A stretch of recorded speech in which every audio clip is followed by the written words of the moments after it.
Good morning dear student, सभी लोगों को मेरा नमस्कार।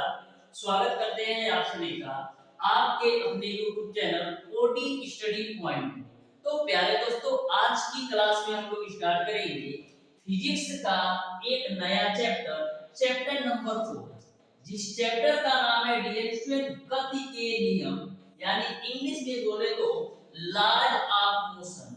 आज की क्लास में डियर स्टूडेंट इस चैप्टर के बेसिक कॉन्सेप्ट को, थ्योरी पार्ट को बहुत ही बेहतरीन तरीके से हम लोग कवर करने वाले हैं। यानी कि डियर स्टूडेंट, सिंगल क्लास के माध्यम से मैं आपको गति के नियम चैप्टर को पूरी तरह से कंप्लीट कर दूंगा। डियर स्टूडेंट, गति के नियम एक ऐसा चैप्टर है जिससे आपके पॉलिटेक्निक अथवा आईआईटी एंट्रेंस एग्जाम में प्रत्येक वर्ष 2 से 3 क्वेश्चन पूछा जाता है, जिससे आपके पॉलिटेक्निक अथवा आईआईटी एंट्रेंस एग्जाम में डियर स्टूडेंट प्रत्येक वर्ष 2 से 3 क्वेश्चन पूछा जा सकता है। तो डियर स्टूडेंट, आप समझ सकते हैं कि गति के नियम जो चैप्टर है आपके पॉलिटेक्निक अथवा आईआईटी एंट्रेंस एग्जाम के पॉइंट ऑफ व्यू से कितना महत्वपूर्ण चैप्टर है। तो बहुत ही बेहतरीन तरीके से इस चैप्टर को हम कवर करने वाले हैं। डियर स्टूडेंट, हमारी आपसे रिक्वेस्ट है, जो भी स्टूडेंट अभी तक हमारे चैनल ओडी स्टडी पॉइंट को सब्सक्राइब नहीं किए हैं, सब्सक्राइब जरूर कर लीजिएगा और बेल आइकन को भी प्रेस कर लीजिएगा, जिससे हमारे अपकमिंग आने वाले वीडियो का नोटिफिकेशन आपको मिलता रहे। डियर स्टूडेंट, जानकारी के लिए मैं आपको बता दूं, हमारे चैनल के माध्यम से आपको पॉलिटेक्निक अथवा आईआईटी एंट्रेंस एग्जाम 2025 की बिल्कुल फ्री ऑफ कॉस्ट कंप्लीट तैयारी करवाई जा रही यूट्यूब पर, जिसमें डियर स्टूडेंट हम डेली बेसिस पर सुबह के 10 बजे फिजिक्स की क्लासेस होती है और डेली बेसिस पर शाम के 4 बजे आपकी मैथ की क्लासेस होती है। और डियर स्टूडेंट, पिछले 5 सालों से मैं पॉलिटेक्निक अथवा आईआईटी एंट्रेंस एग्जाम के लिए बहुत ही बेहतरीन तरीके से तैयारी करवा रहा हूं और बहुत सारे स्टूडेंट का मैंने सिलेक्शन दिया है। आप YouTube पर जाकर के देख सकते हो। 2023 में मैंने बनाया था, हमेशा वीडियो बनाता नहीं हूं कि इसका ऐसे सिलेक्शन हुआ। सिलेक्शन वैसे ही बच्चे फोन करके बोलते हैं कि सर आपके पढ़ाए हुए मेरा पॉलिटेक्निक अथवा आईआईटी दोनों जगह सिलेक्शन हो गया, और ऐसे बहुत सारे केसेस मिलते हैं। तो आपका भी डियर स्टूडेंट, यदि आप पॉलिटेक्निक अथवा आईआईटी दोनों का फॉर्म डाले होंगे, यदि आप अच्छी तरीके से हमारी पूरी क्लासेस लेंगे डियर स्टूडेंट ना, तो 100% गारंटी के साथ आपका भी दोनों जगह सिलेक्शन हो जाएगा। चाहे पॉलिटेक्निक एंट्रेंस की बात करें या आईआईटी, बस करना क्या है, आपको डेली बेसिस पर एक कंटिन्यूटी के साथ आपको क्लासेस लेते जाना है। बहुत ही बेहतरीन तरीके से सारे क्लासेस में सारे चैप्टर सारे सब्जेक्ट के कवर करने वाला हूं। तो स्टार्ट करते हैं डियर स्टूडेंट आज की क्लास को। बहुत ही बेहतरीन तरीके से सारे टॉपिक को कवर करेंगे, आप ध्यान से समझिए। हमारा जो पहला टॉपिक है डियर स्टूडेंट, वो आपका है बल, यानी कि फोर्स। तो क्या होता है बल, क्या है बल, इसके बारे में आप ध्यान से समझो। जैसे डियर स्टूडेंट, बल होता क्या है, जैसे हमारा एक पुस्तक है, जैसे ये बुक है, अभी किस मोड में है, अभी हमारी बुक जो है ये स्थिर अवस्था में है। अभी हमारी जो बुक है डियर स्टूडेंट ये स्थिर अवस्था में है। तो इसमें मैं क्या करता हूं, एक फोर्स लगा करके इसको गतिशील अवस्था में करने का प्रयास कर रहा हूं। तो क्या है, बल एक ऐसा बाह्य कारक है जो किसी विराम अवस्था को गतिशील अवस्था में करने का प्रयास करता है, या गतिशील अवस्था की वस्तु को विराम अवस्था में लाने का प्रयास करता है। तो बल आपको समझ में आया होगा। ऐसे समझो डियर स्टूडेंट, जैसे मैं यहाँ पर खड़ा हूं, मेरा दोस्त आता है और धक्का दे दे करके हमको स्मार्टफोन के दूसरे साइड लेकर चला जाता है। तो उसने क्या किया, हम विराम अवस्था में से उसने एक फोर्स लगा करके, उसने एक बाह्य बल लगा करके हमको गतिशील अवस्था में कर दिया। तो यही आपका बल होता है। ऐसे और डियर स्टूडेंट, इस तरीके से भी समझ सकते हो। जैसे मैं इस तरीके से चले जा रहा हूं, तो हो क्या रहा है, मेरा दोस्त आता है और ऐसे सामने से रोक दे देता है और ऐसे सामने से धक्का देकर हमको रोक देता है। तो उसने क्या किया, हम गतिशील अवस्था में थे, उसने फोर्स लगा करके धक्का देकर के हमको रोकने का प्रयास किया। तो यही आपका बल होता है। वैसे आपने डियर स्टूडेंट बचपन में साइकिल तो चलाया ही होगा। जब दो दोस्त साइकिल चलाने जाते हैं तो होता क्या है, आपका दोस्त जो है साइकिल लेकर भागता है तो आप करते क्या हो, पीछे से साइकिल को खींचते हो, पीछे से साइकिल को खींचते हो, यानी कि आपका जो दोस्त है गतिशील अवस्था में है, आप उसको खींच करके विराम अवस्था में लाने का प्रयास कर रहे हो। तो यह भी आपका एक बल का एग्जाम्पल है कि वह आपका जो दोस्त है गतिशील अवस्था में है, आप उसको खींच करके बल लगा करके विराम अवस्था में लाने का प्रयास कर रहे हो। उसी प्रकार से जब आप साइकिल सीखने जाते हो तो आप करते क्या हो, आप साइकिल पर बैठ जाते हो और पीछे आपका दोस्त ऐसे पकड़ा रहता है और बोलता है कि अच्छे से बैठ गए। जब बैठ जाता है तो उसको आप धक्का देते हो, यानी क्या कर रहे हो, आप साइकिल आपकी विराम अवस्था में थी, आपने उसके धक्का देकर के उसको गतिशील अवस्था में ला दिया।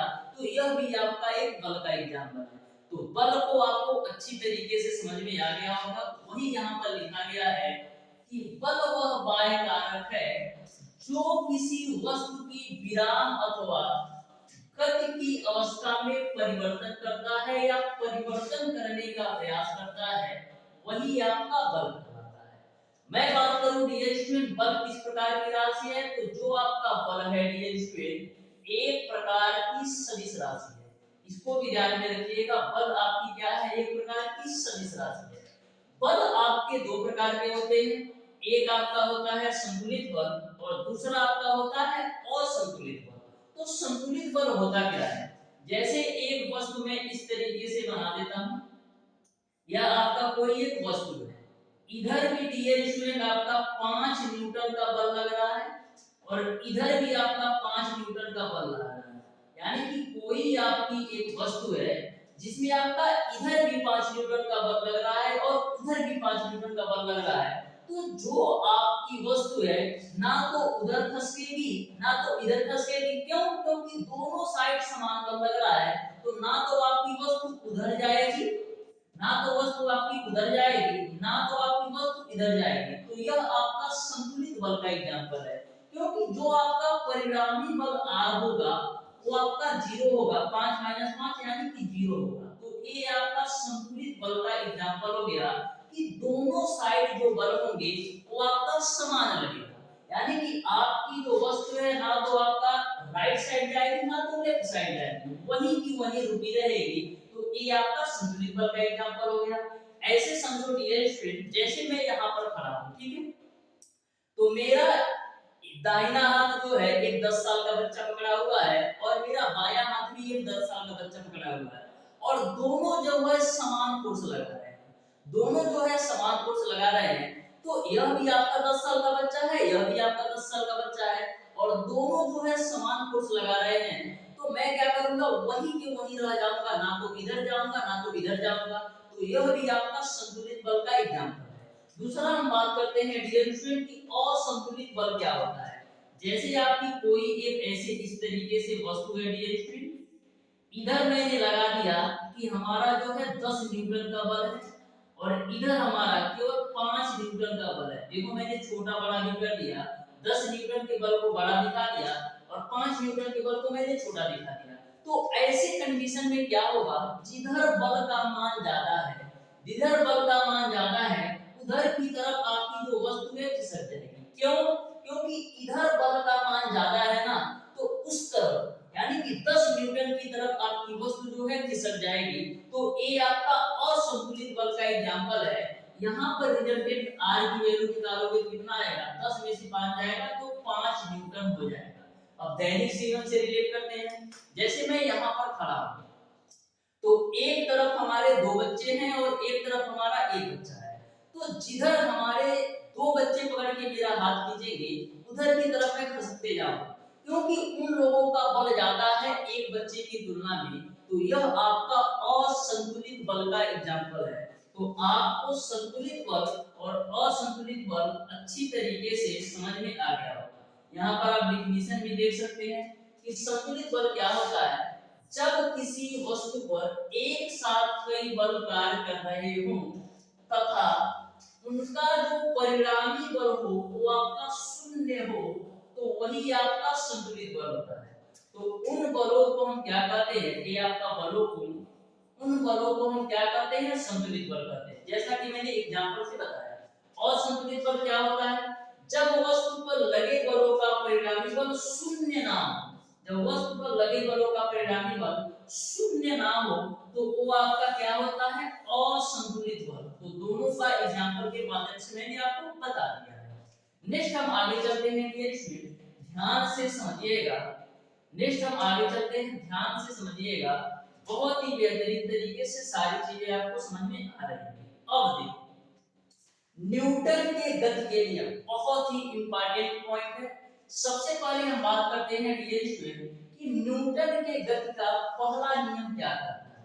न्यूटन के गति का पहला नियम हमारा क्या है, इसके बारे में बात करते हैं। तो ध्यान से समझना, न्यूटन के गति के पहले नियम के अनुसार यदि आपकी कोई भी वस्तु डियर स्टूडेंट विरामा अवस्था में है तो विरामा अवस्था में रहने का प्रयास करती है, और यदि आपकी कोई भी वस्तु आपका गतिशील अवस्था में है तो गतिशील अवस्था में रहने का प्रयास करती है। कब तक? जब तक उस पर कोई बाह्य बल न लगाया जाए तब तक। तो ध्यान में रखिएगा, न्यूटन के गति का पहला नियम आपका एक कहता है कि यदि आपकी कोई भी वस्तु विरामावस्था में है तो विरामावस्था में रहने का प्रयास करती है, और कोई भी वस्तु यदि आपका गतिशील अवस्था में है तो गति की अवस्था में रहने का प्रयास करती है। कब तक? जब तक उस पर कोई बाह्य बल न लगाया जाए तब तक।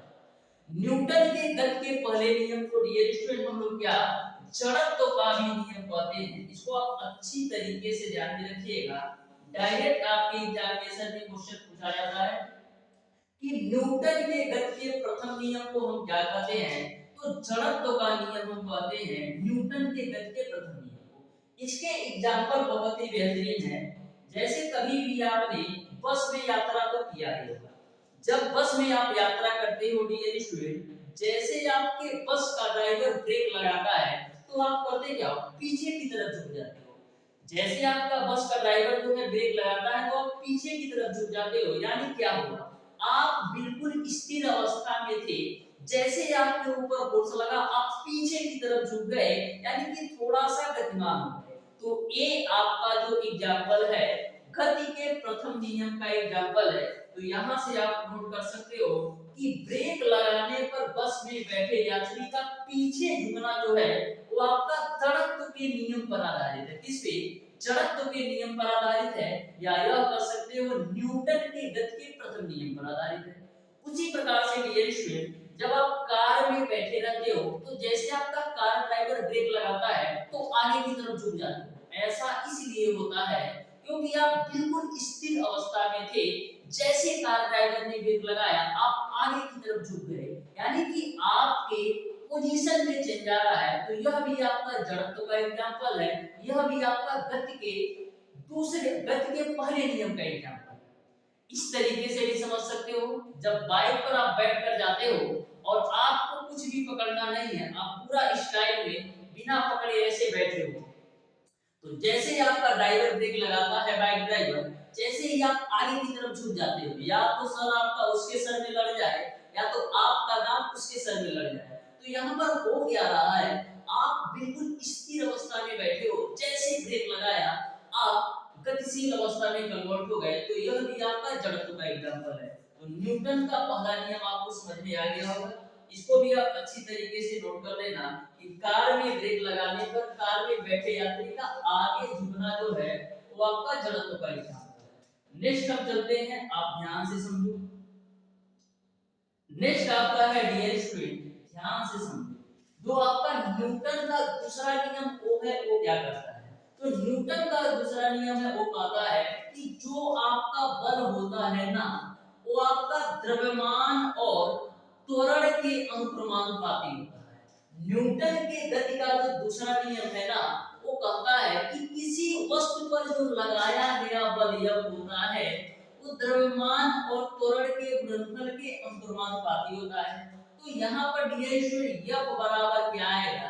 km into का a। k क्या है? k एक प्रकार का आपका नियतांक है। क्या है? k एक प्रकार का आपका क्या है? नियतांक है। तो यहाँ पर यदि हम k की वैल्यू 1 ले ले तो यहाँ पर आपका F बराबर क्या मिल जाएगा?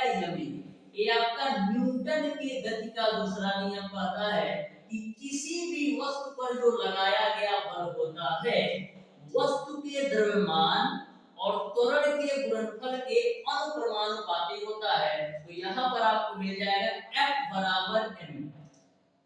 अब हम बात करते हैं डियर स्टूडेंट कि बल का मात्रक क्या होता है। तो बल का जो मात्रक होता है डियर स्टूडेंट वो आपका न्यूटन होता है। बल का जो मात्रक होता है वो आपका क्या होता है, न्यूटन होता है। बल का सीजीएस मात्रक बता दो क्या होता है। बल का सीजीएस मात्रक जल्दी बताओ क्या होता है बल का सीजीएस मात्रक। तो बल का सीजीएस मात्रक आप बताइएगा क्या होता है। तो ये बता दो कि बल का जो न्यूटन मात्रक है ये किस पद्धति से है। तो जो बल का न्यूटन मात्रक है डियर स्टूडेंट ये आपका एमकेएस पद्धति में, यानी कि यदि आपसे पूछे कि एमकेएस पद्धति में बल का मात्रक क्या होता है तो आप क्या कहोगे, एमकेएस पद्धति में बल का जो मात्रक होता है वो आपका न्यूटन होता है। और डियर स्टूडेंट यदि आपसे पूछ ले कि सीजीएस पद्धति में बल का मात्रक क्या होता है तो आप कहोगे अर्ग होता है। ध्यान ये रखना, बिल्कुल दिमाग में सेट कर लेना। यदि आपसे पूछा जाए कि सीजीएस पद्धति में बल का मात्रक क्या होता है तो अर्ग होता है। यहाँ पर डियर स्टूडेंट 1 न्यूटन की जो वैल्यू होती है वो आपका होता है 10 का पावर 5 अर्ग। डायरेक्ट आपके एग्जामिनेशन में क्वेश्चन पूछा जाता है कि 1 न्यूटन किसके बराबर होता है तो 10 का पावर 5 अर्ग के बराबर होता है आपका 1 न्यूटन। यहाँ तक आपको अच्छी तरीके से समझ में आ गया होगा। और एक यूनिट होता है बल का, तो देखो क्या होता है, क्या है F बराबर m इंटू ए। तो द्रव्यमान का जो मात्रक है वो आपका है किग्रा और त्वरण का मात्रक क्या है आपका मीटर पर सेकंड स्क्वायर। तो ये बातें आप अच्छी तरीके से ध्यान में रख लेना कि बल का जो मात्रक है किग्रा मीटर पर सेकंड स्क्वायर भी है। इसके अलावा डियर स्टूडेंट बल का जो एमकेएस पद्धति में मात्रक है वो आपका न्यूटन है और सीजीएस पद्धति में जो मात्रक है वो आपका अर्ग है। बल किस प्रकार की राशि है, बल आपका एक प्रकार की सदिश राशि है। किस प्रकार की राशि है तो सदिश राशि है। तो ध्यान में रखना डियर स्टूडेंट मैं किसी पॉइंट को ऐसा नहीं है कि जो मैं छोड़ रहा हूं, बहुत ही बेहतरीन तरीके से सारी चीजों को कवर करना रहा। तो यहाँ पर आपको न्यूटन का दूसरा नियम समझ में आ गया होगा। थर्ड राशन न्यूटन के गति का तीसरा नियम क्या कहता है। तो न्यूटन के गति के तीसरे नियम को हम क्या कहते हैं, क्रिया प्रतिक्रिया का नियम। तो क्रिया प्रतिक्रिया का नियम क्या है, जैसे आपने अपने दोस्त को एक थप्पड़ मारा उसने भी यदि आपको एक थप्पड़ मार देता है तो ये आपका न्यूटन के गति के तीसरे नियम को फॉलो करता है, यानी कि क्रिया प्रतिक्रिया का नियम। आपने क्रिया किया एक थप्पड़ मार करके, उसने भी यदि आपको एक थप्पड़ मार दिया तो यह आपका न्यूटन के गति के तीसरे नियम का एग्जांपल हो गया, जिसको हम क्या कहते हैं क्रिया प्रतिक्रिया का नियम। तो न्यूटन के गति का तीसरा नियम आपको समझ में आ गया होगा कि क्रिया प्रतिक्रिया का नियम होता है। इसको लिखना चाहते हो तो लिख सकते हो कि प्रत्येक क्रिया की उसके समान परंतु विपरीत क्रिया, यानी कि जैसे आपने क्रिया किया एक झापड़ लगा करके, उसने भी प्रतिक्रिया दे दिया एक झापड़ लगा के, तो ये आपका क्रिया प्रतिक्रिया का नियम हो गया। तो न्यूटन से थर्ड लॉ आपको समझ में आ गया होगा। नेक्स्ट हम चलते हैं डियर स्टूडेंट नेक्स्ट कांसेप्ट पर। तो ध्यान से समझिएगा संवेग क्या होता है, मोमेंटम क्या होता है। तो ध्यान से समझो कि संवेग क्या होता है। तो बहुत ही बेहतरीन तरीके से हम बताने वाले हैं, ध्यान से समझना कि संवेग क्या होता है। तो जो आपका डियर स्टूडेंट संवेग होता है ना, इसको हम P से डिनोट करते हैं। तो जो आपका संवेग होता है ये आपका द्रव्यमान और वेग के गुणनफल के बराबर होता है, यानी कि किसी भी वस्तु का जो संवेग होता है वो आपका द्रव्यमान और वेग के गुणनफल के बराबर होता है। यानी कि हम क्या लिख सकते हैं, हम लिख सकते हैं संवेग बराबर, क्या लिख सकते हैं संवेग बराबर हम लिख सकते हैं द्रव्यमान गुणे वेग। तो इसको आप बिल्कुल अच्छी तरीके से दिमाग में बैठा लेना कि संवेग बराबर आपका क्या होता है द्रव्यमान इंटू का वेग होता है। ठीक है, संवेग बराबर क्या होता है आपका, द्रव्यमान इंटू का क्या होता है, वेग होता है संवेग बराबर। यहां तक आपको क्लियर है। अब मैं यदि बात करूं कि संवेग का किस प्रकार की यूनिट है, तो जो आपका संवेग है डियर स्टूडेंट, एक प्रकार की सदिश राशि है। जो आपकी संवेग है डियर स्टूडेंट, एक प्रकार की सदिश राशि है। वहीं पर यदि हम बात करें कि संवेग का मात्रक क्या होता है, तो द्रव्यमान का मात्रक आपका कितना होता है, किग्रा होता है, और वेग का मात्रक आपका क्या होता है, मीटर पर सेकेंड। तो संवेग का जो मात्रक हो गया वो आपका किग्रा मीटर पर सेकेंड हो गया। किग्रा मीटर पर सेकेंड को डियर स्टूडेंट आप न्यूटन सेकेंड में लिख सकते हो। क्या, न्यूटन सेकेंड में लिख सकते हो। अब बहुत सारे स्टूडेंट के दिमाग में ये चल रहा होगा कि किग्रा मीटर पर सेकेंड को न्यूटन सेकेंड कैसे आया, तो ध्यान से समझो।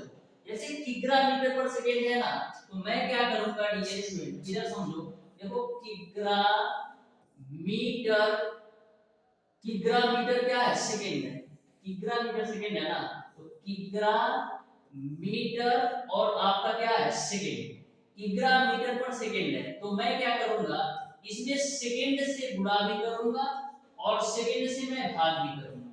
तो आपको पता है डियर स्टूडेंट कि किग्रा मीटर पर सेकेंड स्क्वायर किसका यूनिट होता है, किग्रा मीटर पर सेकेंड स्क्वायर आपका किसका यूनिट होता है, न्यूटन के बराबर होता है।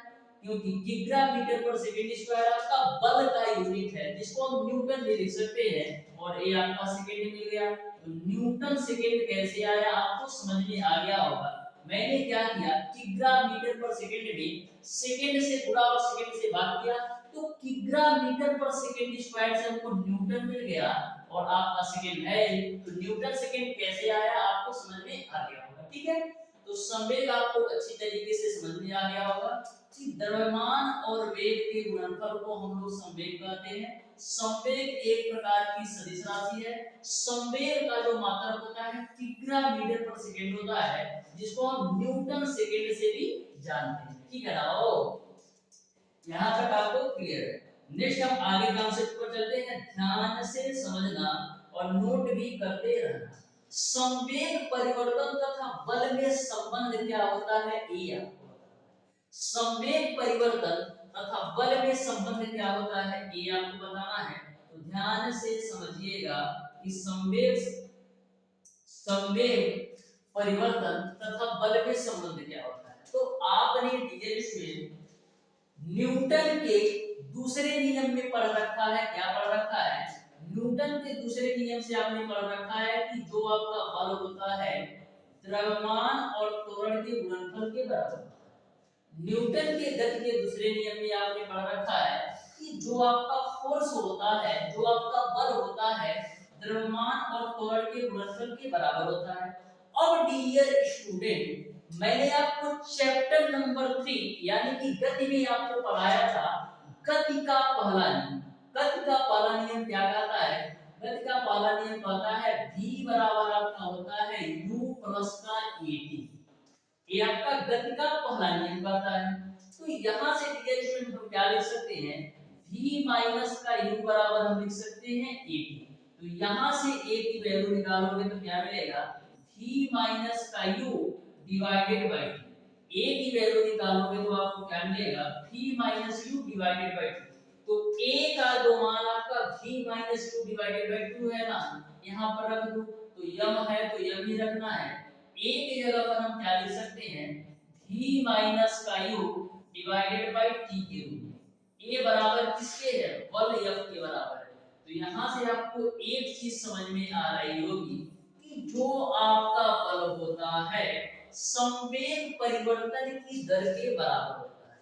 जो आपका बल होता है डियर स्टूडेंट, संवेग परिवर्तन की दर के बराबर होता है। इतनी सी बात आपको क्लियर समझ में आ गई होगी कि जो आपका बल होता है संवेग परिवर्तन की दर के बराबर होता है। यही आपका संबंध होता है संवेग परिवर्तन तथा बल में। ठीक है, यहां तक आपको अच्छी तरीके से सारी चीजें समझ में आ गया होगा। तो इस रिलेशन को आप अच्छी से ध्यान में रखिएगा।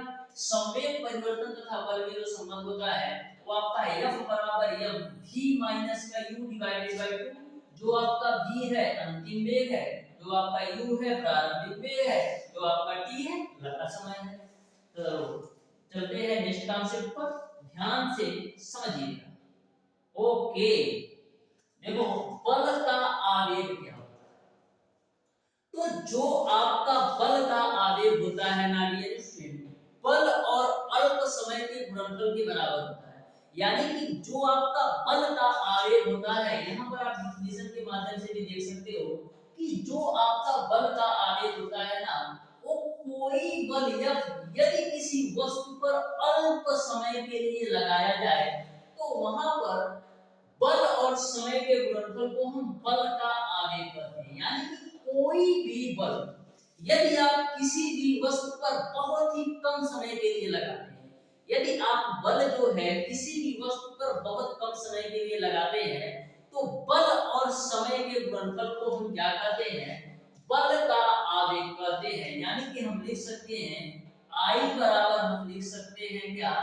F इंटू का T, क्योंकि बल का आवेग बराबर क्या होता है? बल किसी भी वस्तु पर यदि आपका जो बल है अल्प समय के लिए लगता है, बहुत कम समय के लिए लगता है, तो उसे हम बल का आवेग कहते हैं। यहाँ पर यदि हम बात करें कि जो आपका आवेग है किस प्रकार की राशि है, तो जो आपका आवेग है डियर स्टूडेंट, बल का आवेग, वो आपका एक प्रकार की सदिश राशि है। अच्छी तरीके से दिमाग में बैठा लेना, एक प्रकार की सदिश राशि है। अब हम बात करें कि बल के आवेग का मात्रक क्या होगा, तो बल का मात्रक आपका होता है न्यूटन, और उसके बाद से समय का मात्रक आपका होता है सेकंड। तो ये आपके बल के आवेग का मात्रक न्यूटन सेकंड हो गया। न्यूटन सेकंड को और क्या लिख सकते हो बताओ? न्यूटन सेकंड को और क्या लिख सकते हो? अभी मैंने आपको बताया, आपको बताना है कि न्यूटन सेकंड को और क्या हम लिख सकते हैं। तो बताओ कि न्यूटन सेकंड को हम क्या लिख सकते हैं?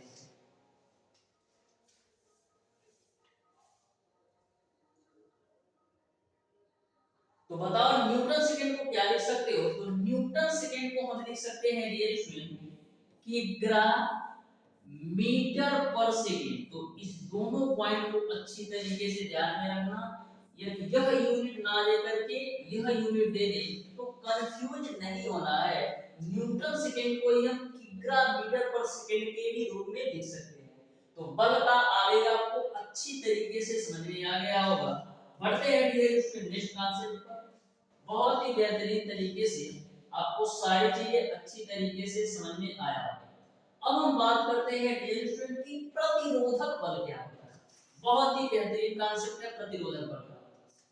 जब आप नदी के किनारे जाते हो तो जहां पर आपका दलदली सरफेस होता है, जब नदी के किनारे जाते हो तो जहां पर आपका दलदली सरफेस होता है वहां पर आपका पैर जो है धंसते जाता है, वहां पर आपका पैर जो है धंसते जाता है, लेकिन एक समय बाद जो है आपका जो पैर है धंसना बंद कर देता है। ऐसा इसलिए होता है डियर स्टूडेंट क्योंकि बालू के द्वारा आपके पैरों पर एक प्रतिरोधक बल कार्य करता है। तो प्रतिरोधक बल आपको समझ में आ गया होगा कि जैसे आप किसी भी रेत में जाते हो या नदी के किनारे दलदली सरफेस पे जाते हो तो आपका जो पैर है वो धंसते जाता है, लेकिन एक समय के बाद धंसना बंद हो जाता है। तो धंसना बंद इसलिए हो जाता है डियर स्टूडेंट क्योंकि आपके पैरों पर बालू के द्वारा एक प्रकार का प्रतिरोधक बल लगाया गया है जिसको हम R से रिप्रेजेंट करते हैं। तो आपको प्रतिरोधक बल अच्छी तरीके से समझ में आ गया होगा कि प्रतिरोधक बल होता क्या है। तो जो आपका प्रतिरोधक बल R माइनस mg की वैल्यू होती है ना, वो आपका m इंटू a के बराबर होता है। तो इसको आप अच्छी तरीके से नोट कर लेना। प्रतिरोधक बल कभी कभी पूछ लिया जाता है, वैसे रेयर केस में पूछेगा, कम चांसेस है इससे पूछे, तो ध्यान में रखिएगा प्रतिरोधक बल R माइनस का mg बराबर mv के बराबर होता है। जो m इंटू a क्या है, m इंटू a बराबर आपका किसके बराबर है? फोर्स के बराबर है, जो आपने गति के दूसरे नियम में पढ़ रखा है। तो प्रतिरोधक बल आपको समझ में आ गया होगा। नेक्स्ट हम बात करते हैं डियर स्टूडेंट कि 1 किलोग्राम भार क्या होता है। तो 1 किलोग्राम जो भार होता है ये वो आपका 1 किग्रा द्रव्यमान की वस्तु को 1 किग्रा द्रव्यमान की वस्तु को ऊर्ध्वाधर अपनी ओर पृथ्वी आकर्षित करता है। यानी कि यहाँ पर आप डिफिनेशन से भी देख सकते हो कि वह बल है जिसके कारण पृथ्वी 1 किग्रा द्रव्यमान की वस्तु को ऊर्ध्वाधर अपनी ओर आकर्षित करती है। यानी कि 1 किलोग्राम भार वह भार है जिसमें जो आपकी पृथ्वी होती है 1 किलोग्राम भार को अपनी ओर आकर्षित करने का प्रयास करती है। यही आपका 1 किलोग्राम भार बल होता है। हम बात करें कि 1 किलोग्राम किसके बराबर होता है, तो जो आपका 1 किग्रा भार होता है डियर स्टूडेंट वो किसके बराबर होता है, जो आपका 1 किग्रा भार होता है डियर स्टूडेंट m इंटू जी के बराबर होता है। और 1 न्यूटन की वैल्यू किसके बराबर होती है, 1 किग्रा भार बराबर क्या होता है m इंटू जी। तो 1 किग्रा भार बराबर आपका जो होता है न्यूटन में देखोगे तो 9.8 न्यूटन होता है। तो दोनों बातें आप अच्छी तरीके से ध्यान में रख लेना कि जो आपका 1 किग्रा भार होता है m इंटू जी के बराबर होता है और 1 किग्रा भार की जो वैल्यू होती है 9.8 न्यूटन के बराबर होता है। आपके एग्जामिनेशन में डायरेक्ट क्वेश्चन पूछा जाता है कि 1 किलोग्राम भार बराबर होता है तो डायरेक्ट टिक कर देना 9.8 न्यूटन के बराबर होता है। बस सिंगल सा क्वेश्चन पूछा जाता है कि 1 किग्रा भार किसके बराबर होता है, तो ध्यान में रखना 9.8 न्यूटन के बराबर आपका 1 किग्रा भार होता है। नेक्स्ट आ जाओ आगे भी स्टूडेंट। नेक्स्ट आपका जो कॉन्सेप्ट है संवेग संरक्षण है, बहुत ही महत्वपूर्ण कॉन्सेप्ट है। डायरेक्ट आपके एग्जामिनेशन में क्वेश्चन पूछे जाते हैं। तो सबसे पहला नियम क्या कहता है संवेग संरक्षण का, इसको आ जाओ ध्यान से समझो, ठीक है, इसको आप ध्यान से समझिएगा। संवेग संरक्षण का पहला नियम क्या कहता है, तो देखो इस नियम के अनुसार दो गोलों के टकराने पर टक्कर से पहले के संवेगों का जो योग होता है वो आपका टकराने के बाद उनके संवेगों के योग के बराबर होता है। यानी कि संवेग संरक्षण का पहला नियम ये कहता है कि यदि आपका दो गोले आपस में टकराते हैं, यदि आपके दो गोले आपस में टकराते हैं तो टक्कर से पहले उनके संवेगों का जो योग होता है वो टकराने के बाद संवेगों के योग के बराबर होता है। ये आपका संवेग संरक्षण का पहला नियम कहता है कि यदि आपके दो गोले आपस में टकराते हैं तो उन गोले के टकराने से पहले जो संवेगों का योग होता है वो आपका टकराने के बाद संवेगों के योग के बराबर होता है। जैसे मैं दो गोला ले लेता हूं, एक आपका ए गोला है, ये आपका पहला गोला हो गया और ए आपका क्या हो गया, दूसरा गोला हो गया, ठीक है। इसका द्रव्यमान मैं मान लेता हूं m1 है, ठीक है, इसका द्रव्यमान मैं मान लेता हूं m1 है और इसका द्रव्यमान मैं मान लेता हूं m2। अब डियर स्टूडेंट मैं मान लेता हूं कि टकराने से पहले इनका वेग क्या है, टकराने से पहले जो पहले गोले का वेग है उसको मैं मान लेता हूं u1 है और टकराने से पहले जो दूसरे गोले का वेग है वो आपका ut है। वहीं पर डियर स्टूडेंट मैं मान लेता हूं टकराने के बाद मैं मान लेता हूं कि पहले गोले का जो वेग है वो आपका v1 है और दूसरे गोले का वेग आपका v2 है। तो संवेग संरक्षण का पहला नियम कहता क्या है कि यदि दो गोले आपस में टकराते हैं तो उनके टकराने से पहले जो संवेगों का योग होता है टकराने के बाद संवेगों के योग के बराबर होता है। तो टकराने से पहले संवेग क्या होगा, तो पहले गोले के लिए जो संवेग होगा वो आपका होगा m1u1 और दूसरे गोले के लिए टकराने से पहले जो संवेग होगा वो आपका होगा m2u2। यह बराबर होगा टकराने के बाद संवेगों के योग के।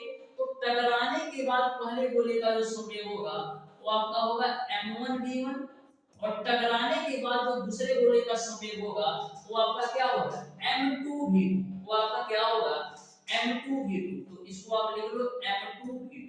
यहां तक आपको क्लियर है। तो यही आपका कॉन्सेप्ट होता है संवेग संरक्षण के पहले नियम के अनुसार जो आपका m1u1 प्लस का m2u2 बराबर आपका होगा m1v1 प्लस का आपका होता है m2v2।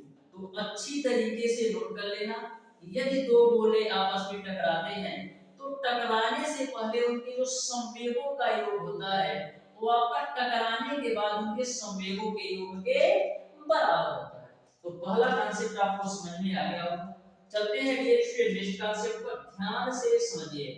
तो नेक्स्ट कॉन्सेप्ट आपका क्या कहता है, ध्यान से समझिए। नेक्स्ट कॉन्सेप्ट आपका ए है डियर स्टूडेंट, बोला है यदि किसी वस्तु पर बाह्य बल शून्य हो तो वस्तु का प्रारंभिक जो और अंतिम संवेग जो होता है वो बराबर होता है, अर्थात क्या है, संवेग नियत होता है। यानी कि यदि किसी भी वस्तु पर जो आपका बाह्य बल है, किसी भी वस्तु पर यदि आपका बाहरी बल जो है वो आपका शून्य है, तो ऐसे कंडीशन में जो आपका प्रारंभिक वेग होता है अंतिम वेग के बराबर होता है। यानी कि आपका जो संवेग है नियत है।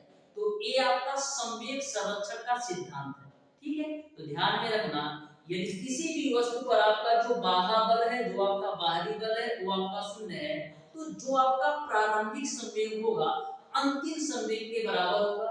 यानी कि आपका जो संवेग है वो आपका नियत है। यही आपका क्या है, संवेग नियत है। यही आपका संवेग संरक्षण का सिद्धांत है। तो दूसरा कॉन्सेप्ट भी आपको समझ में आ गया होगा कि यदि किसी भी वस्तु पर बाह्य बल शून्य है तो प्रारंभिक संवेग अंतिम संवेग के बराबर होगा। यानी कि आपका जो संवेग है नियत होगा, कांस्टेंट होगा। यही आपका संवेग संरक्षण का सिद्धांत है। ये आपका तीसरा कॉन्सेप्ट है और ये आपका चौथा है। तो तीसरे कॉन्सेप्ट पर आ जाओ। तीसरा आपका ये है कि यदि टक्कर के पश्चात दोनों पिंड संयुक्त होकर एक हो जाए और उनका उभयनिष्ठ वेग भी हो जाता है तो क्या बोला है कि यदि टक्कर के पश्चात दोनों पिंड संयुक्त होकर के एक हो जाए और उनका जो उभयनिष्ठ वेग भी हो जाए तब क्या होगा। तो मैंने क्या माना था, मैंने दो गोला लिया था, एक ये पहला गोला है, एक आपका दूसरा गोला है, ठीक है। अब देखो डियर स्टूडेंट, पहले गोले का द्रव्यमान मैंने मान लिया m1 है और दूसरे गोले का द्रव्यमान मैंने मान लिया m2 है। पहले गोले का जो प्रारंभिक वेग है वो आपका u1 है और जो दूसरे गोले का जो प्रारंभिक वेग है वो आपका u2 है, ठीक है। अब दोनों गोले यदि आप टकराने के पश्चात, दोनों गोलों के टकराने के पश्चात यदि उनका संयुक्त वेग, यदि उनका संयुक्त वेग जो है वो आपका v हो जाए तो ऐसे कंडीशन में क्या होगा, m1 u1 ये आपका पहले गोले का संवेग प्लस का m2 u2 ये आपका दूसरे गोले का संवेग बराबर आपका किसके होगा, m1 प्लस का m2 into का v। क्यों, क्योंकि टकराने के बाद उनका संयुक्त वेग v हो गया है। यानी कि v1 और v2 ना होकर के संयुक्त वेग v हो गया है। तो इस पॉइंट को भी आप अच्छी तरीके से ध्यान में रखिएगा। यदि दो गोले आपस में टकराते हैं और दोनों पिंड यदि आपस में संयुक्त हो जाए और संयुक्त होकर के उनका जो अंतिम वेग है v हो जाए तो m1 u1 plus m2 u2 बराबर m1 plus m2 into का v होगा, ठीक है। यहाँ तक आपको क्लियर है।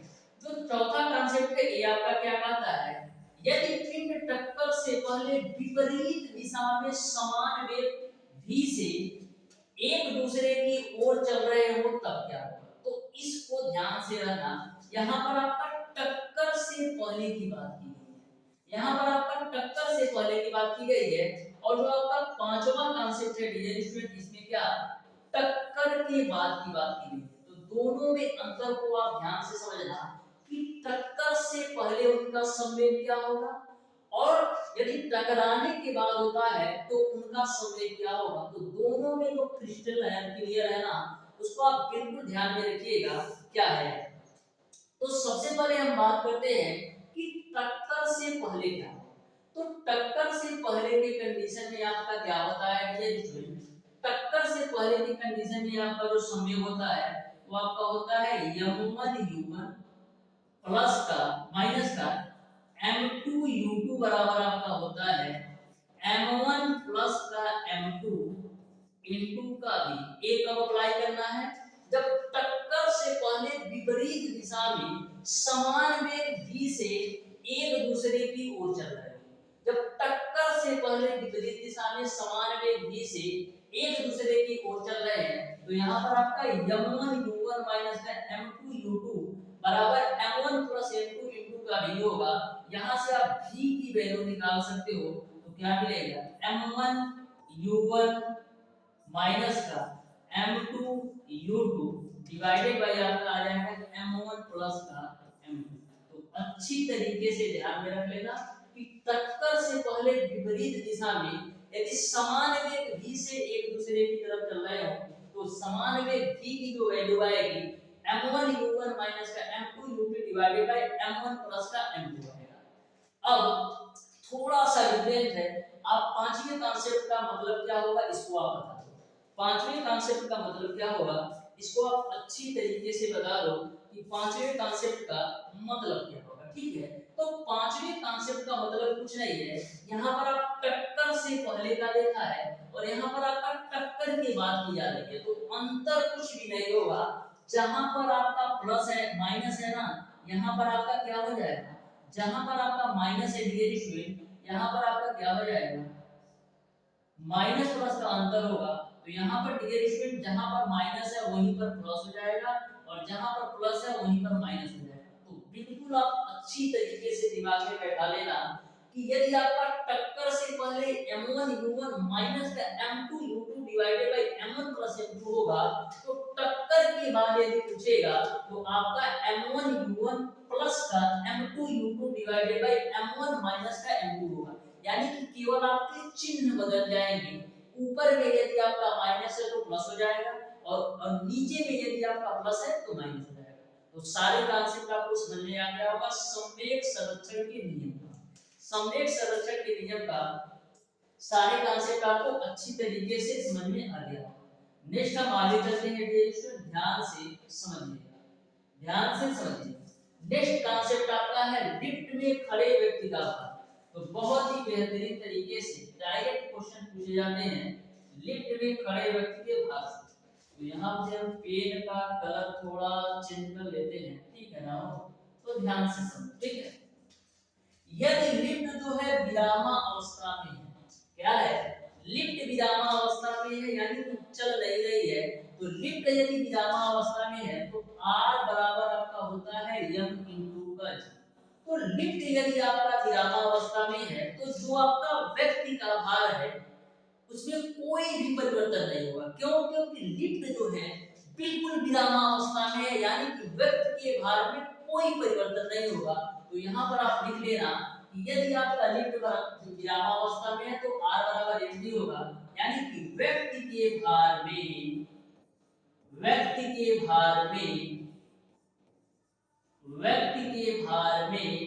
कोई परिवर्तन नहीं होगा, व्यक्ति के भार में कोई परिवर्तन नहीं होगा, कोई परिवर्तन नहीं होगा। और यदि आपका लिफ्ट विरामावस्था में है तो R बराबर mg, यानी कि व्यक्ति के भार में कोई परिवर्तन नहीं होगा, क्योंकि लिफ्ट जो है आपका विरामावस्था में है, रुकी हुई है। दूसरे कॉन्सेप्ट पर आ जाओ। दूसरा कॉन्सेप्ट ये है यदि लिफ्ट a त्वरण से ऊपर जा रही है, यदि आपकी जो लिफ्ट है a त्वरण से ऊपर जा रही हो, तो ऐसे कंडीशन में आपका क्या होता है R माइनस का mg बराबर आपका होता है m इनटू का a। और यदि आपका लिफ्ट a त्वरण से ऊपर जा रही है तो R माइनस का mg बराबर m इनटू a। इसको हम R बराबर क्या लिख सकते हैं ma प्लस का mg के रूप में। तो यहाँ से आपका R बराबर क्या मिलेगा, m कॉमन ले लो तो a प्लस का g, यानी कि आप समझ सकते हो कि जब आपका लिफ्ट जो है a त्वरण से ऊपर जा रही हो तो आपका जो भार है वो आपका बढ़ा हुआ प्रतीत होगा, क्योंकि m a प्लस का g है, यानी कि भार जो है आपका बढ़ा हुआ प्रतीत होगा। कब? यदि आपकी लिफ्ट जो है a त्वरण से ऊपर जा रही है तो भार क्या होगा, व्यक्ति का जो भार है वो आपका बढ़ा हुआ प्रतीत होगा। तो लिख लो अच्छी तरीके से, व्यक्ति का भार बढ़ा हुआ प्रतीत होगा, बढ़ा हुआ प्रतीत होगा। और यदि आपका व्यक्ति जो है लिफ्ट जो है एक त्वरण से ऊपर जा रही है तो भार जो है बढ़ा हुआ प्रतीत होगा। यहाँ से आप समझ भी सकते हो r बराबर m a प्लस का g, यानी कि व्यक्ति का जो भार है वो बढ़ा हुआ प्रतीत होगा। तीसरा कांसेप्ट आप ध्यान से समझना, यदि लिफ्ट a त्वरण से नीचे आ रही हो, तो यदि आपका लिफ्ट जो है a त्वरण से नीचे आ रही हो तो ध्यान से समझना, तो आपका क्या होता है mg माइनस का r बराबर आपका होता है m इंटू का a। तो यहाँ से आप r की वैल्यू निकालोगे तो क्या आएगा mg माइनस का ma के बराबर होगा, यानी r की वैल्यू आपको मिल जाएगी m g माइनस का a। यहाँ पर g माइनस का a यानी कि व्यक्ति का भार क्या होगा घटा हुआ प्रतीत होगा, क्योंकि यम आप g माइनस का a यानी कि जो व्यक्ति का भार है वो आपका घटा हुआ प्रतीत होगा। कब? जब लिफ्ट जो है a त्वरण से नीचे की ओर जा रही होगी तो आपका क्या मिलेगा r बराबर आपको मिलेगा m g माइनस का a, यानी कि व्यक्ति का जो भार है वो आपका घटा हुआ प्रतीत होगा। तो अच्छी तरीके से नोट कर लो, व्यक्ति का भार घटा हुआ प्रतीत होगा, घटा हुआ प्रतीत होगा। कब? जब a त्वरण से नीचे की तरफ आ रही होगी तो व्यक्ति का जो भार है वो आपका घटा हुआ प्रतीत होगा। अब लास्ट कॉन्सेप्ट समझ लो। लास्ट कॉन्सेप्ट आपका क्या है डियर स्टूडेंट? लास्ट कॉन्सेप्ट आपका एक आता है, यदि लिफ्ट की डोरी ही टूट जाए, यदि लिफ्ट की डोरी टूट जाए तो वह g त्वरण से नीचे गिरेगा। कब? यदि लिफ्ट की डोरी जो है चलते चलते टूट जाए तो वह g त्वरण से नीचे गिरेगा। तो ध्यान में रखिएगा, यदि आपकी लिफ्ट की डोरी टूट जाती है तो ऐसे कंडीशन में जो व्यक्ति का भार है वो आपका शून्य होगा। डायरेक्ट क्वेश्चन पूछा जाता है कि यदि आपके लिफ्ट की डोरी टूट जाए तो ऐसे कंडीशन में व्यक्ति का भार क्या होगा, तो ऐसे कंडीशन में जो व्यक्ति का भार होगा वो आपका 0 होगा। ठीक है, तो इसको भी आप अच्छी तरीके से ध्यान में रखिएगा। यदि लिफ्ट की डोरी टूट जाए तो वह g त्वरण से नीचे तो आएगा लेकिन जो व्यक्ति का भार होगा वो आपका 0 होगा। तो लिफ्ट से रिलेटेड आपको सारे कॉन्सेप्ट समझ में आ गए होंगे।